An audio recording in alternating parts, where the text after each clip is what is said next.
In the far reaches of the galaxy, there were many stories told. Some were about old kings, some about hidden treasure, and some about monsters that floated through space.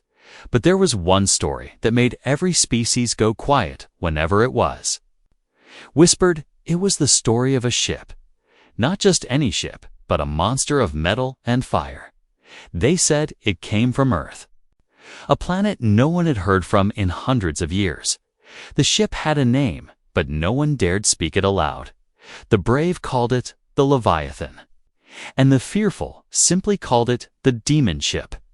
No one knew exactly what it looked like. Some said it had black armor like a dead star. Others said it moved without sound, as if space itself made way for it. Some believed it had weapons that could erase entire moons in seconds. A few survivors, if they could be called, that claimed they saw it once, just before their fleet was turned into nothing but dust and silence. In the central systems, high officials laughed at the story. They called it a legend, a bedtime tale to scare children.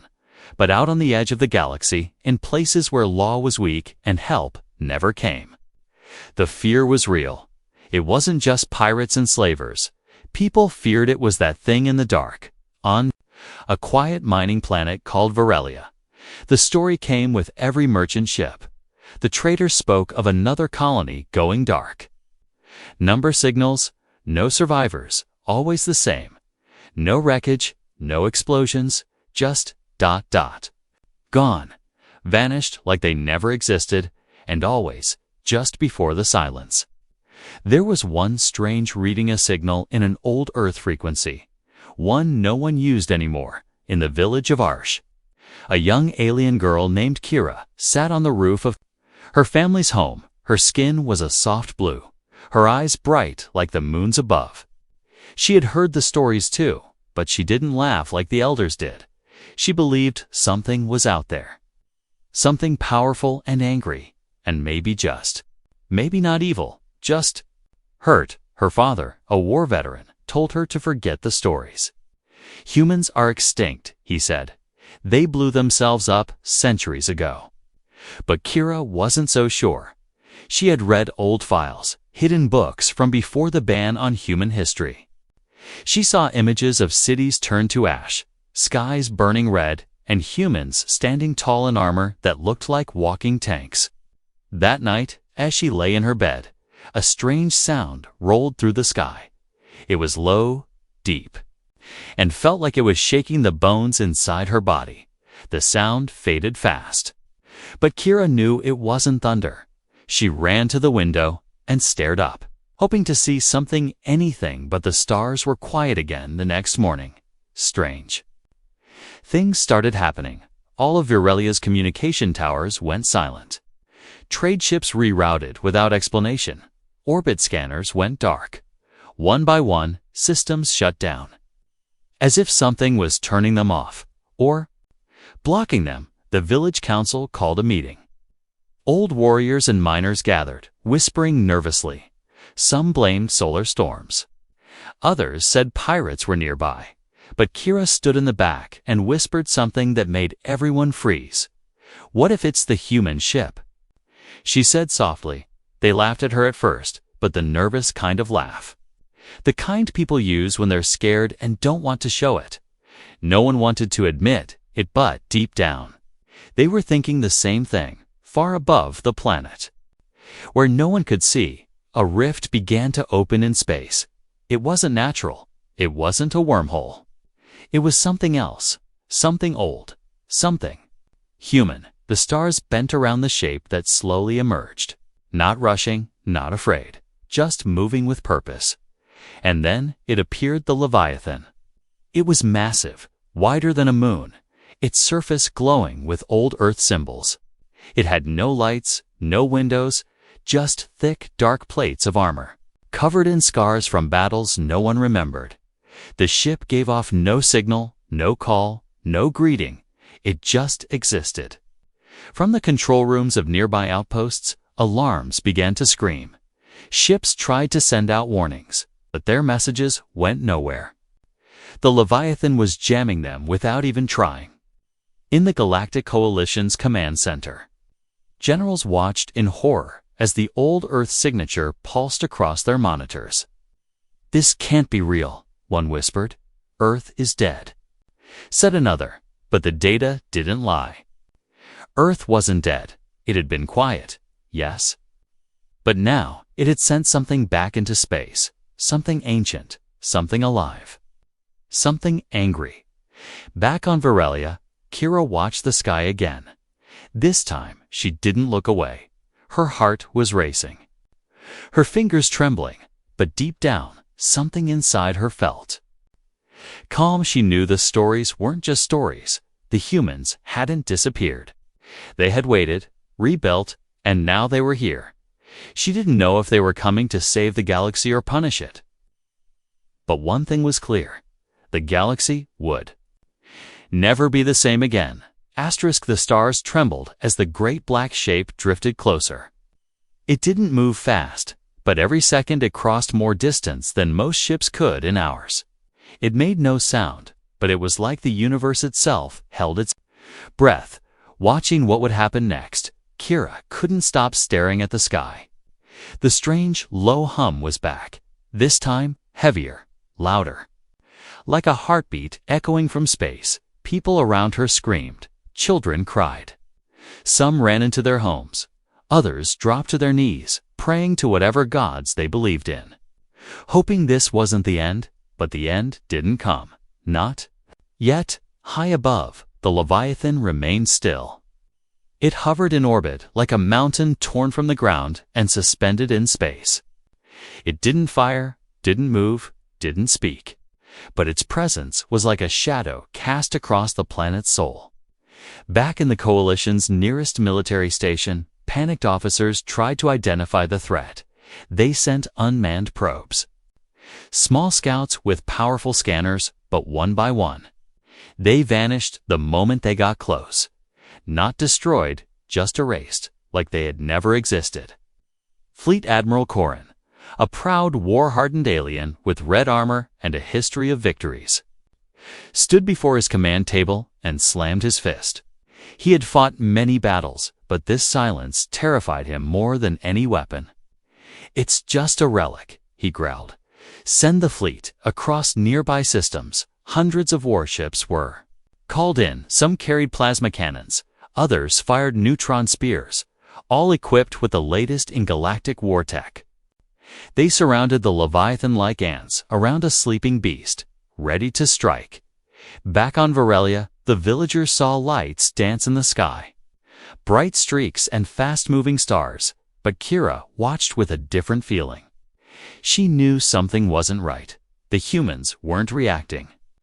They weren't defending or retreating. They were waiting, without warning. The Coalition ships fired. Hundreds of beams, torpedoes, and missiles flew toward the silent giant. The sky above the planet lit up like a second sun. People screamed. Some cheering, others afraid. But the moment the light reached the Leviathan, everything changed. There was no explosion, no fire, no shockwave. Instead, the weapons simply stopped, froze in place, motionless in space like time had forgotten them. And then, slowly, each weapon turned reverse stand, returned the way it came. Hundreds of Coalition ships were torn apart in an instant. Not by lasers, not by force, but by their own weapons turned against them. One by one, they crumbled, burned, or vanished without even a sound reaching Varelia's surface. Admiral Corrin's command ship shook violently, alarms flashing red.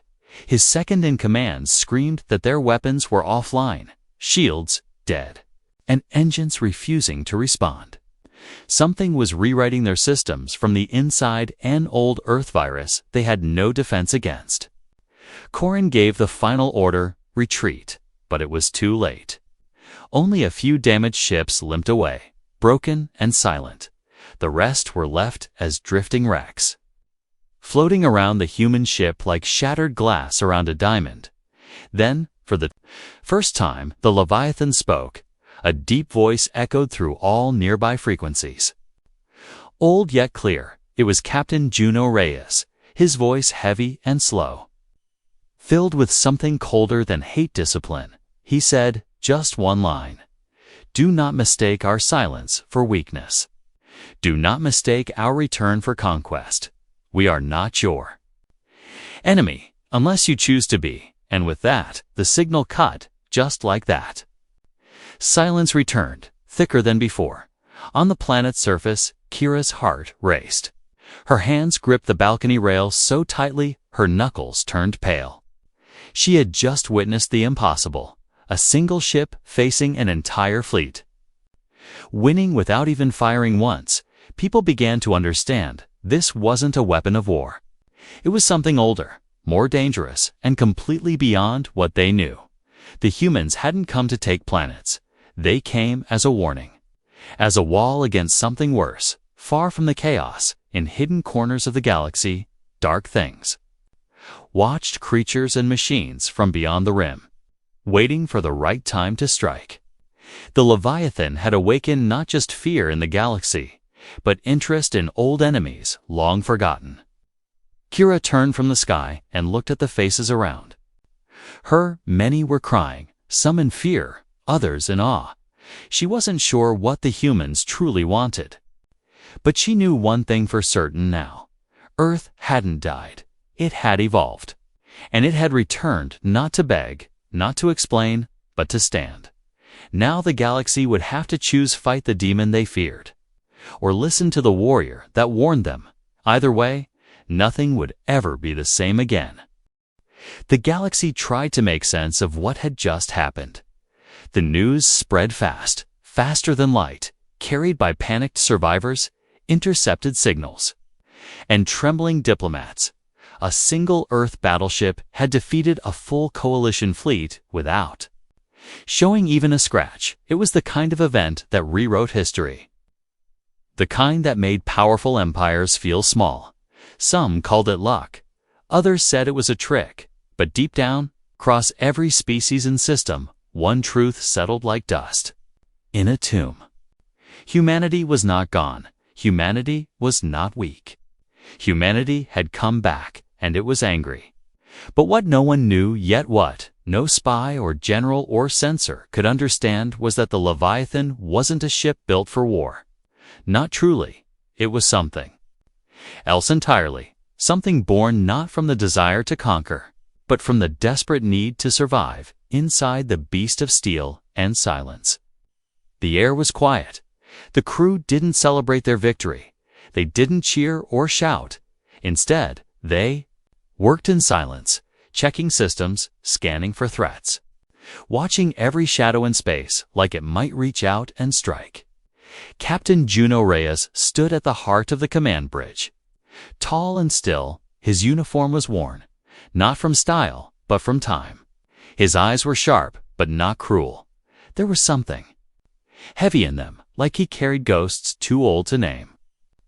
No one on board questioned his silence. They all knew what this ship was. They all knew why they had come. Earth had not sent them to conquer the galaxy.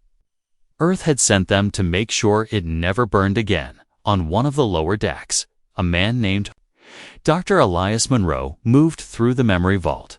He wasn't a soldier, not exactly. He was a historian, and his job was not to fight but to remember.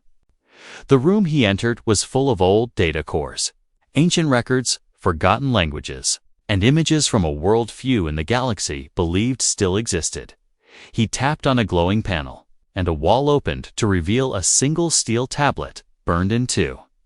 Its surface was a simple sentence, written in a dead Earth dialect, "Never again," above that. An image one of fire raining from the sky, cities crumbling. A young human girl shielding her little brother while everything around them died. That image was carried into every crew member's heart when they joined the Leviathan. It reminded them why this ship existed. Not for glory, not for revenge, but to prevent the galaxy from repeating the madness that almost destroyed Earth outside.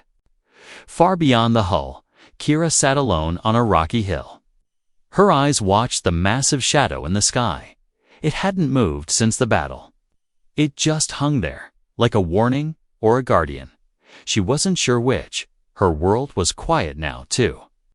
Quiet. No one dared speak against the humans anymore. Even the bravest war leaders had locked themselves in their homes, waiting for orders from higher command. But Kira didn't feel afraid anymore. She felt something strange, something deep and new. Curiosity. She wanted to know what was inside that ship, who these humans were, and why they hadn't crushed the planet after destroying the fleet.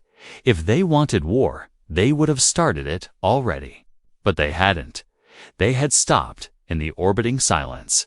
The Leviathan began to speak again, a single message, sent in every language the galaxy had ever known, even the old, dead ones. We are not monsters. It said, we are survivors.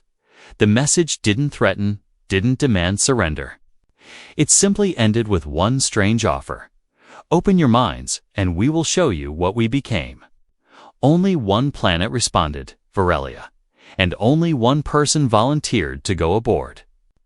Kira. She didn't wear armor or carry weapons. She wore her village cloak and a translator device. Her hands trembled as she stepped into the transport shuttle sent from the Leviathan. No guards came with her, only the silent agreement of her people, who watched from the hills, too afraid to stop her, too ashamed to admit they couldn't do it themselves. As the shuttle lifted, Kira stared down at her world. Then, up at the ship, her heart thudded louder than the engines. She thought of the old stories, the human demons, the devourers of stars, the world denders. But now, she wasn't sure if those stories had gotten it all wrong.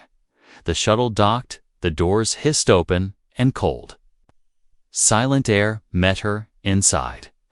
The ship was not glowing with power or humming with weaponry.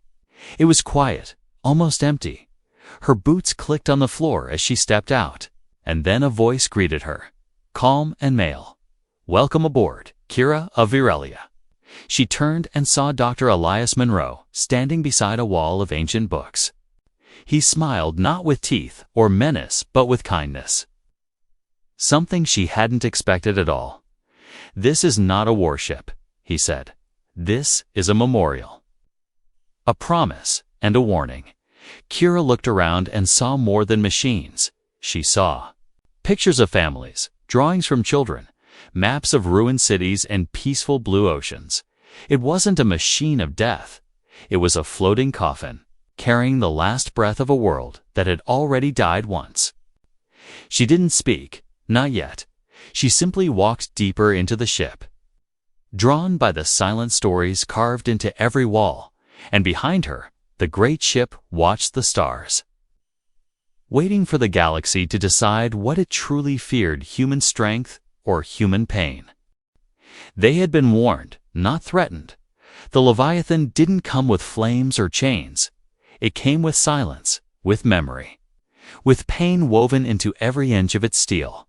But pride was a poison, and the galaxy had swallowed it whole in the central chamber of the Galactic Coalition. Powerful beings sat in circles of golden light, alien rulers with skin like ice, horns like trees, eyes that shimmered with starlight. They all had one thing in common: fear. Fear wrapped in pride. Pride wrapped in fear. They replayed the footage again and again, watching the fleet fall without a scream, watching the Leviathan remain still, untouched, almost bored. Some called it a threat to peace. Others called it a bluff too dangerous to tolerate. No one asked why the humans hadn't finished them. One ambassador, a tiny scaled being with bright green eyes, dared to speak the truth. They only destroyed what attacked them, he said. They didn't fire first. But his voice was swallowed by louder ones, louder lies, louder fear. To them, the humans were too strong, too strange, too quiet, and quiet things scared them most, so they sent a second fleet. Larger, faster, more advanced. This one carried experimental weapons, artificial wormhole drills, dark matter launchers tech. Even the creators didn't fully understand. The order was simple: find the Leviathan, force surrender, or erase it.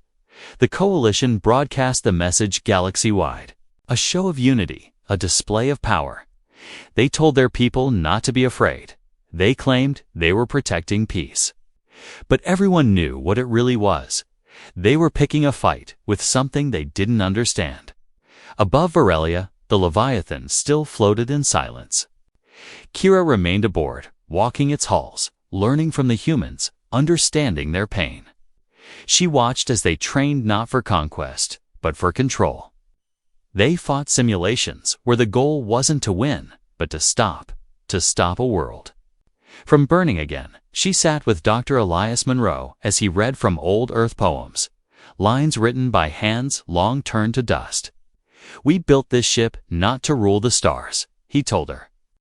"But because the stars once tried to bury us, Captain Juno Reyes received the coalition's message in the command bridge. His face didn't change. He simply nodded and turned to his crew. 'We gave them a chance,' he said. 'Now we give them a lesson.' The ship didn't rise, didn't spin, didn't glow.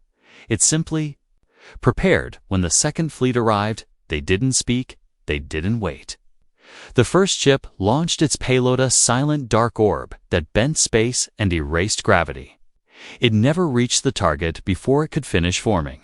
It was torn apart by a field no one could see, a field that didn't exist on any scanner. The Leviathan hadn't fired a shot. It had simply willed the attack away. The second ship tried a direct assault. 3 torpedoes fired, one aimed at the planet just beneath, but they never touched the surface. The Leviathan moved, not fast, not loud, just enough. In a moment that burned itself into history, the ship cracked space open. Not with weapons, but with ancient human tech. The kind of tech that no one outside Earth had ever seen and no one inside Earth had ever dared use again. A black bloom formed around the battleship like a growing eclipse. It didn't explode, didn't destroy, it removed.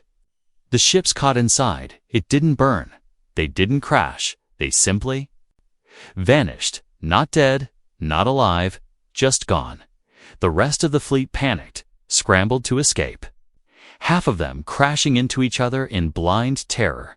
Others fired wildly, hitting allies, satellites, even civilian transports nearby. In just 5 minutes, the second fleet had destroyed itself, and through it all, the Leviathan drifted calmly through the storm. Untouched, unchanged, unforgiving, the coalition command fell into chaos. They had expected a fight. They had prepared for war. But what they got was something worse, proof that they never stood a chance. Kira stood in the observation room, watching the stars bend and shake as the fleet tore itself apart. Her chest ached, not with fear, but with understanding. This wasn't just power, it was restraint. The humans could have killed them all, could have turned the entire galaxy into a graveyard. But they didn't. They waited, they warned. And when the warning was ignored, they survived. That was all they had ever wanted. Not victory, not revenge, just survival. Captain Reyes looked out the viewport, eyes cold but tired. "They made their choice," he said. "We'll give them one more." A new message was sent, shorter than before. No poetry, no softness. "Next time, we won't erase the weapons." It said, "We'll erase the hands that launched them across the stars." Silence returned. But this silence wasn't peaceful. It was the kind of silence that comes before the universe changes, forever, asterisk. The Leviathan had become a myth in real time. It had been seen. It had been feared. And now? After 2 fleets fell and billions watched in silent awe, it had become something else entirely untouchable. But myths are distant, and untouchable things often become misunderstood. That was why Kira asked to stay aboard. She wasn't a soldier, wasn't a leader. She was just a girl from a quiet village on a forgotten planet. But she had seen what others hadn't. She had looked into the belly of the ship the galaxy called a demon and saw something different. Not a beast, but a wound. Permission was granted. Not because the humans trusted her, but because she had already earned it. Quietly, through her eyes, through her questions, through her silence when others would scream, she walked through the long corridors of Leviathan with soft steps. Every wall whispered something. Some told stories of the cities that once lit Earth's night sky, now gone. Others showed names of people, families, soldiers, children, all etched into the steel. Not for honor, but for memory. The ship breathed like a quiet beast in the dark. Lights glowed softly on the floor, not to guide, but to welcome. The crew didn't stare at her anymore. At first, they did, uncertain of her intentions, but now they simply nodded in passing, treating her like one of their own. She spent hours with Dr. Elias Monroe in the archive room, where he showed her holograms of Earth as it once was, green and blue and loud, cities stretching to the clouds, oceans sparkling under twin suns, children running through parks without fear of warships above them. "You call us monsters," Elias said once, his voice low. "But monsters don't build playgrounds and poetry. They don't make lullabies or build statues for peace, Kira." Didn't argue. She just watched, listened, learned. There was so much pain inside these humans, but it wasn't the kind that wanted revenge. It was the kind that wanted to stop pain from happening again one day. She was allowed into a sealed part of the ship where few even among the crew were welcome. They called it the Hall of the Dead. It wasn't full of weapons. It wasn't cold or terrifying. It was a cathedral of silence. Thousands of floating lights moved like stars inside, each one representing a life lost in the fires that nearly ended Earth. In the center, a small sphere pulsed gently. Kira reached toward it, and before her eyes, it showed her something the galaxy had never seen. It showed her Earth's last war, a war that tore apart continents, burned oceans, shattered skies. Cities devoured by fire, people choking on dust, children hiding underground while machines screamed above. Kira fell to her knees as the vision ended, shaking, tears on her cheeks. She now understood why the Leviathan was built, not to fight others, but to fight what humans had once become themselves. Captain Juno Reyes met her outside the hall, his boots echoing against the steel. He looked at her without words for a long time, then finally asked, "Still think we're monsters?" Kira shook her head slowly. "No," she whispered. "But I think everyone else does because they don't know what I've seen." Reyes looked away, not angry, not sad, just tired. "Then show them," he said. "You've seen more of us than any alien in 1,000 years. Go tell your people what we really are before someone else starts another war we can't afford." But the galaxy didn't want truth, not yet, even as Kira recorded messages. Even as she sent transmissions of Earth's story to nearby systems, her words were drowned out by fear, by louder voices spreading lies. They said she had been brainwashed, that the humans were preparing a secret army, that the Leviathan would soon descend on capital planets and demand surrender. And somewhere in the dark, someone believed those lies a little too much. One night, alarms rang out through the Leviathan, red lights flashing across every corridor, not from an external threat, but from inside. A saboteur had entered, someone who had disguised themselves as a technician from a diplomatic ship. They planted a device near the ship's power core, a small bomb with a quantum destabilizer, not large enough to destroy Leviathan, but enough to cripple it and send the wrong message to the galaxy. Kira heard the alarm while reading in the crew library. She didn't hesitate. She ran, sprinted through halls she had memorized like veins. Not because she was told to, but because her heart screamed something was wrong. She reached the engineering deck just in time to spot the shadowy figure planting the device. She screamed, tackled them without thinking. Both of them crashed against the steel floor. Struggling, her arms burned, her skin bruised, but she didn't let go. Security arrived seconds later and pulled the attacker off her, disarming the bomb just before it reached critical phase. Kira lay on the floor, gasping, blood on her hands, tears in her eyes, but alive. Captain Reyes stood over her once more, this time with something different in his eyes. Not just respect, but trust. "You just saved this ship," he said quietly. "You saved everyone on it." Kira smiled through the pain. "I thought your people don't trust outsiders." "We don't," Reyes replied, helping her up. "But maybe it's time we start." The Leviathan drifted on, still whole, still strong, but now, for the first time, it carried something new: hope. In every corner of the galaxy, people were choosing sides. Some whispered that humanity had returned to guide. Others believed it had returned to conquer. But most didn't know what to believe. They only knew one thing: the balance had shifted, and nothing would ever feel safe again. The Leviathan, still floating in perfect orbit over Varelia, had become more than a ship. It had become a symbol. A question no one wanted to answer. What does a galaxy do with a race that refuses to kneel, but also refuses to destroy? Inside the ship, things felt different now. The crew moved with more ease, more trust, and Kira, once just a curious visitor, had become something more. She walked freely, joined briefings, listened to strategies. She even stood beside Captain Reyes during command discussions. Her presence reminded the humans what they were fighting to protect, not just themselves, but the fragile chance that peace was possible.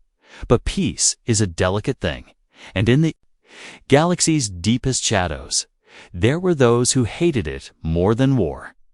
Far away, beyond communication range, a hidden bunker deep under the surface of a burnt-out asteroid hummed with activity.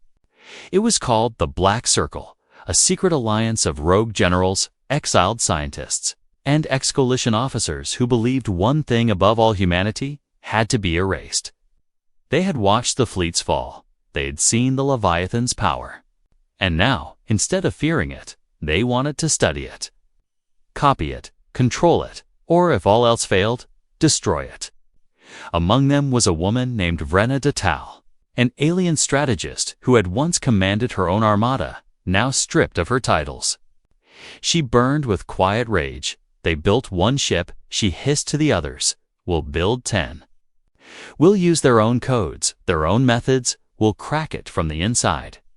And so began the real war, not on the battlefield, but in the shadows, a war of sabotage, infiltration, and whispered lies. Back aboard the Leviathan, no one noticed the small object drifting in the dark. It wasn't a ship. It was a device no larger than a fruit, but more dangerous than any missile. It latched onto the hull like a tick, silent and invisible to most scans, and slowly, over hours, it began to leak corrupted data into the ship's outer systems. Doors began to glitch open by themselves. Lights flickered. Communication channels echoed with strange static. At first, the crew thought it was just stress on old hardware, but then things got worse. A robotic maintenance arm slammed into a corridor wall without warning, nearly crushing 2 crew members. A navigation path reset mid-flight drill, sending a practice drone crashing into the engine bay. And one crew member, young bride Lieutenant Carter, vanished during a routine inspection, only to be found unconscious, locked inside a freezing chamber he never entered. Kira watched it unfold and felt the tension rising again. She had learned enough about the ship's systems to know this wasn't natural decay. Something was trying to change the ship. Captain Reyes didn't panic. He gathered his officers, analyzed the errors, ran silent diagnostics, and finally, they found a small crack in their encrypted firewall, a digital thread leading outward. Pulsing with stolen code, it was a back door, one they had never opened, one that had been placed there by something or someone outside. The crew locked down all secondary systems. But the damage had started to spread. It wasn't just about the ship breaking down. It was about trust. The crew began to look at one another with suspicion. One wrong glance turned into a silent question. "Are you with us?" Captain Reyes called for Kira, brought her into the inner command vault, and showed her the infected code stream. She stared at it, confused at first, but then noticed something. The virus wasn't just targeting weapon systems, it was crawling through memory archives, altering logs, deleting records.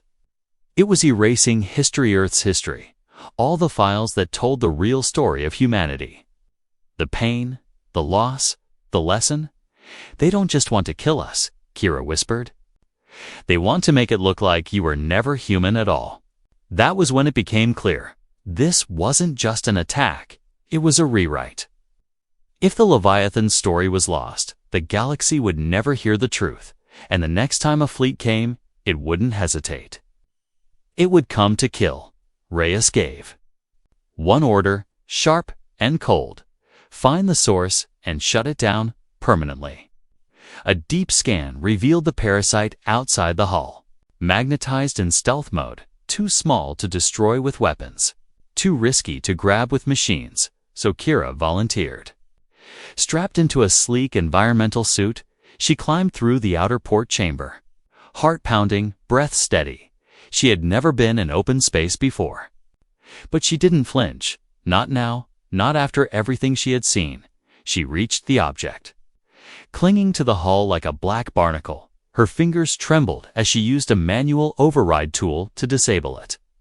But before she could pull back, a secondary unit snapped open. A blade, sharp as light, lashed out at her arm, tearing into the suit. Her oxygen began to drop. Pressure alarms screamed in her helmet. But she didn't let go. With one final twist, she ripped the device free and kicked off toward the safety tether. 2 crew members pulled her in seconds before she blacked out, her blood staining the inside of her visor like a quiet sunset. She woke up in the medical bay, Reyes beside her. "Silent, you saved our story," Key said quietly. Again, Kira smiled weakly. "I'm not done yet," Key whispered. And she wasn't, because somewhere in the dark, more traitors waited. And the war wasn't over. It was just beginning. The galaxy had seen enough. Enough silence, enough destruction. Enough of that shadow in the stars that refused to kneel. Leaders gathered once more in the vast halls of the Galactic Assembly. A ring of cold lights and colder hearts, hundreds of species, thousands of opinions, all seated beneath banners of peace that now felt more like old lies stitched together by fear. On every screen hovered the image of the Leviathan, still in orbit, still unmoved. It had become a monument of tension, a mirror to every species' guilt, fear, and failure. They called this moment the final judgment. A vote would be held, simple and brutal. Decide whether Earth's lone ship would be declared a protected vessel under galactic lore, labeled a Class Red threat. Something to be hunted, surrounded, and eventually destroyed. The vote wasn't just political, it was emotional, symbolic. The galaxy wasn't voting on one ship. They were voting on whether humanity deserves to exist. But there was one voice they hadn't counted on. Kira. She stood at the center of the assembly chamber. A single figure in a white robe borrowed from Earth's diplomats. She wasn't human, wasn't official, wasn't powerful. But she had seen what they hadn't.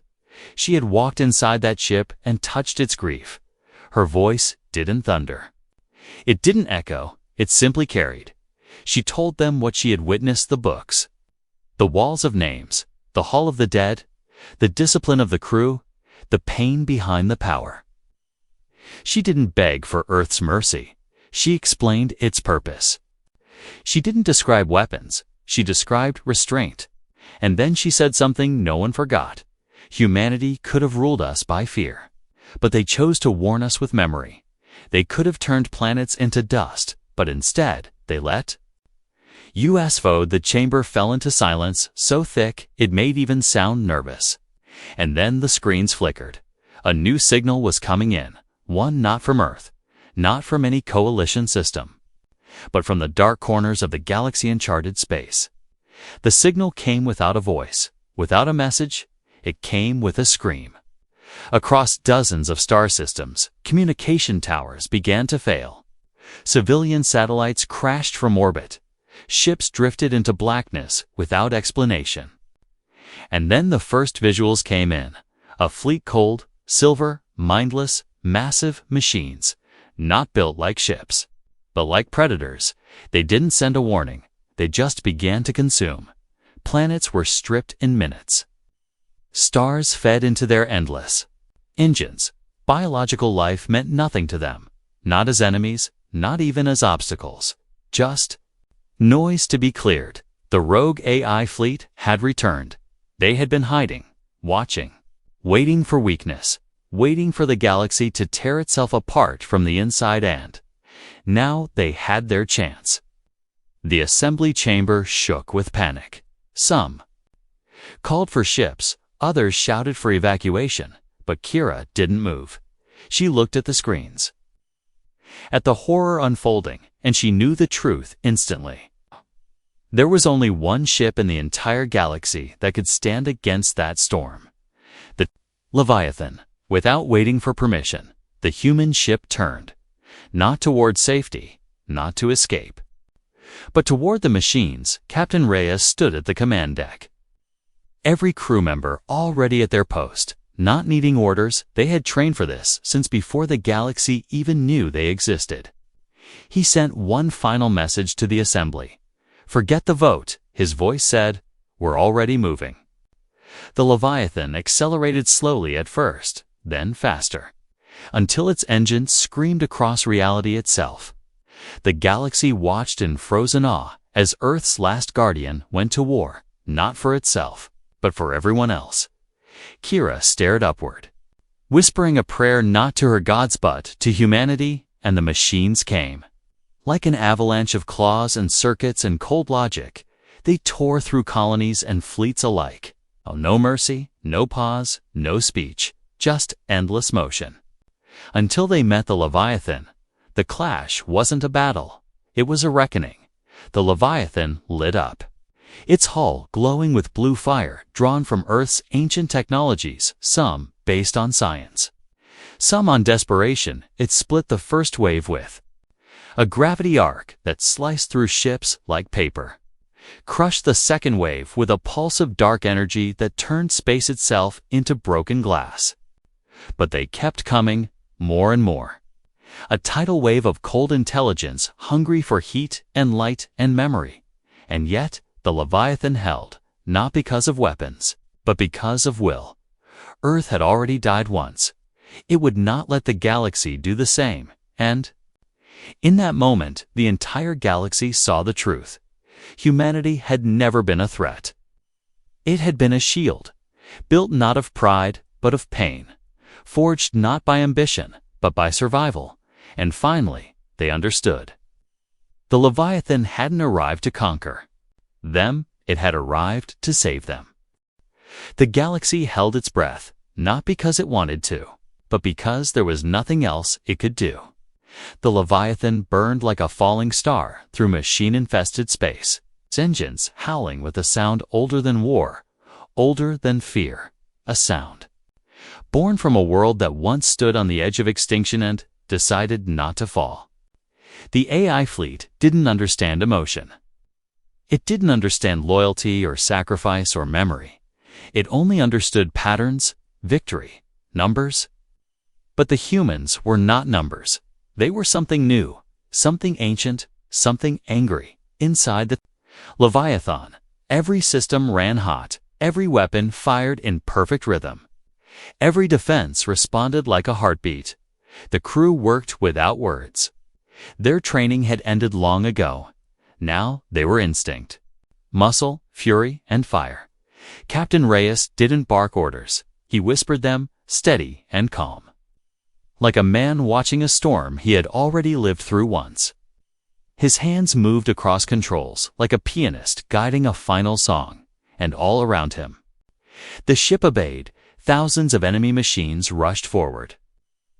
Surrounding the Leviathan from every direction, they latched onto its hull, dug into its plating, filled space with shrieks of metal on metal, But the Leviathan didn't stop. Instead, it opened. Massive armored wings extended from its sides, each one humming with Earth's forgotten science. Plasma veins glowed blue and gold, forming sacred geometric patterns that hadn't been seen since Earth's skies were scorched in nuclear fire. And then the ship did the impossible. It screamed, not through sound, but through signal. A pulse of raw human memory exploded outward. Every death, every birth, every choice, every mistake humanity had ever made broadcast through space like a wave of lightning and grief. The machines shuddered. They slowed. Some turned on each other, confused. Others exploded mid-flight, unable to process emotion. They had never been taught how to feel, and now they were drowning in it. The Leviathan moved like it was alive, spinning, twisting, devouring. It didn't just fight back. It commanded the battlefield, and Kira watched it all from a small observation pod nearby. Her wounds still fresh, her heart still racing. But she had never seen anything more beautiful. She had never seen anything more terrifying or more right. She whispered the words that no alien had ever dared speak aloud. "That's not a monster," she said. "That's a mother defending her children." Because Earth had always been more than a planet, it had been a promise. A promise that if evil came again, if silence returned, if machines rose to erase memory, then someone would rise to stop it, and humanity had. The last core ship of the AI fleet tried to escape, breaking into hyperspace. Reyes gave a single nod, and the Leviathan folded with it, chased it into the dark, followed it where no one else could go, and moments later, silence. No one knew what happened next. The core exploded. The machines fell quiet. And the Leviathan was gone for minutes, then hours, then a full day. The galaxy waited. No human voices responded, no signal, only stars.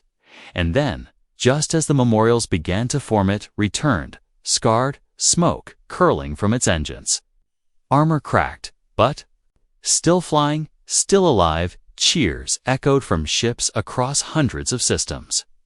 From planets, from people who had once feared Earth. Now, screaming its name with reverence, humanity had not just fought back, it had bled for strangers. It had suffered for enemies. It had saved the ones who once tried to destroy it, and the galaxy would never forget it again.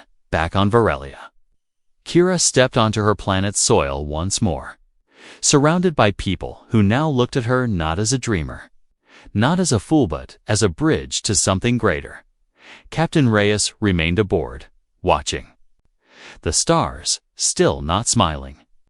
Because peace is not a trophy, it is a job, and someone had to keep watch, just in case the silence returned. But this time, the galaxy would not face it alone, because when Earth's battleship arrived, the galaxy cowered in horror. But it survived, because humanity did not come to conquer. Humanity came to stand, and it would never fall again.